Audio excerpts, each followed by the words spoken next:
What's up, folks? Welcome back to the channel. My name is Fozzii and it is another custom tactics video today. Obviously Monday, that's what we do. We're going to be looking at the 4-1-3-2, a slightly more alternative formation that was brought to light to me in Discord during the week. Thought I'd try it out, used it in qualifiers, used it in Division 1 rivals, and it brought some good results. And I think it's a good base formation that you can use to start games with, and then if needed, transition into many of the other custom tactics are available. So you can see the team we're using there, 94 chemistry. We need to do some work to get that chemistry up to 100, but obviously just trying to use the players that we like and have fun with, so it's these things have to happen. But 4-1-3-2, I've been running it fully balanced. I think running press with the positioning on it, if you run high press, you'll get caught out quite a lot.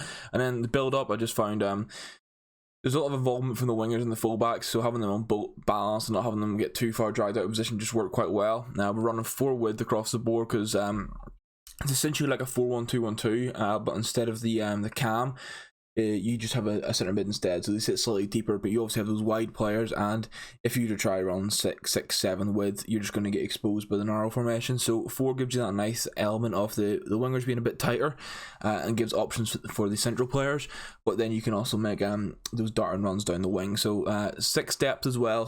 Don't want to play too shallow in this formation. Obviously, as we've said, there's 2 strikers and a centre mid is your next furthest player, so you don't want to play too deep because you'll have a lack of build up play.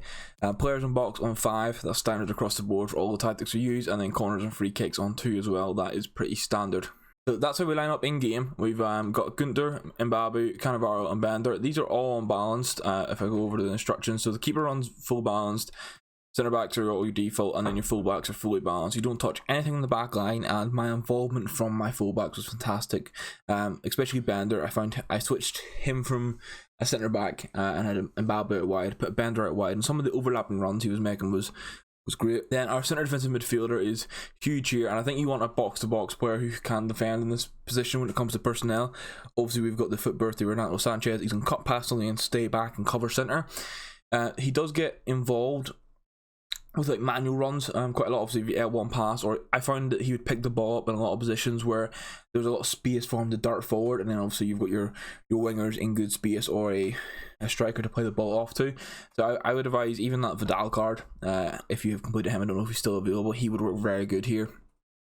You just need to have that high defensive awareness, but preferably like a high box to box player who can do it all. The centre mid is Aura. He is on just get forward. Obviously he's it's a centre mid, not a cam in this situation, so you do need him on get forward to get involved. His stamina will drain more. Obviously he's going forward every single time on the attack very aggressively, and then he's having to fall back into position. So he was a player that I was subbing off about the 65th 70th minute every game, but quite possibly the most crucial player in the formation. Your wide players are on comeback, on defence and getting behind. You can see I'm running Zambrota. That was the past couple of games I've used him. Previously I was using that foot birthday Sambia card, who worked incredibly well at the right mid position. You don't have to have a fullback here, and that's just because obviously you've seen the start. I have 5 defenders in the starting lineup. A right mid like Diata is who I'm looking at. Diata or a Tal would work brilliantly in this sort of position. But they got good space down the side of the pitch, and then just track him back. So if I ever had made a darting run with Renato Sanchez, Zambrota and Sane were always running back to sort of pick up that slack that maybe was left there. And then the strikers, Ozil, obviously previous videos I said I love Ozil on the false 9, but I've also tested this with other players just to make sure it wasn't only an Ozil thing. False 9 on your right striker in general right now is fantastic, and in this formation it was even better because you don't have the cam, and there can be a little bit of a gap, but this false 9, he's going to drop in, he'd play between the lines and sort of reduce that gap. So it essentially plays with like your 4 back, your defensive midfielder, and then it's like a 1-1-1 for the centre mid, Ozil, and then Royce, because he is dropping in behind, which is quite interesting in build up play. I found it to be fantastic, and the majority of the games Ozil was getting man of the match for me.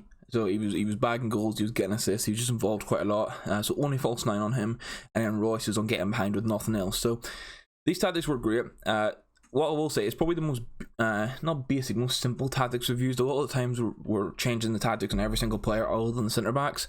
I found that keeping it simple just helped get good results. The fullbacks were getting involved. You can obviously, they're on balance, so you can trigger attacking fullbacks if you need them to get a little bit more involved. You want them to be pressing more, and as I said, you need that box to box where Renato was playing because it just helps you out a ton. But those are the tactics. I find them to be very good. Give them a try this week. Let me know in the comment section how you get on with them. Also in the comments, let me know if there's any other formation you guys want to see. I already have a couple more planned, just things that I'm regularly testing and trying out myself. But if there's anything specific you guys want, I'll always obviously tailor it for that. But that's me for today. Hope you enjoyed the video. If you did, please do leave a like rating. It always lets me know that you're enjoying it. If you're new to the channel, hit the subscribe button. Just help me out in this content journey. And that's me for today, guys. Thank you for watching, and I'll see you in the next video. Goodbye.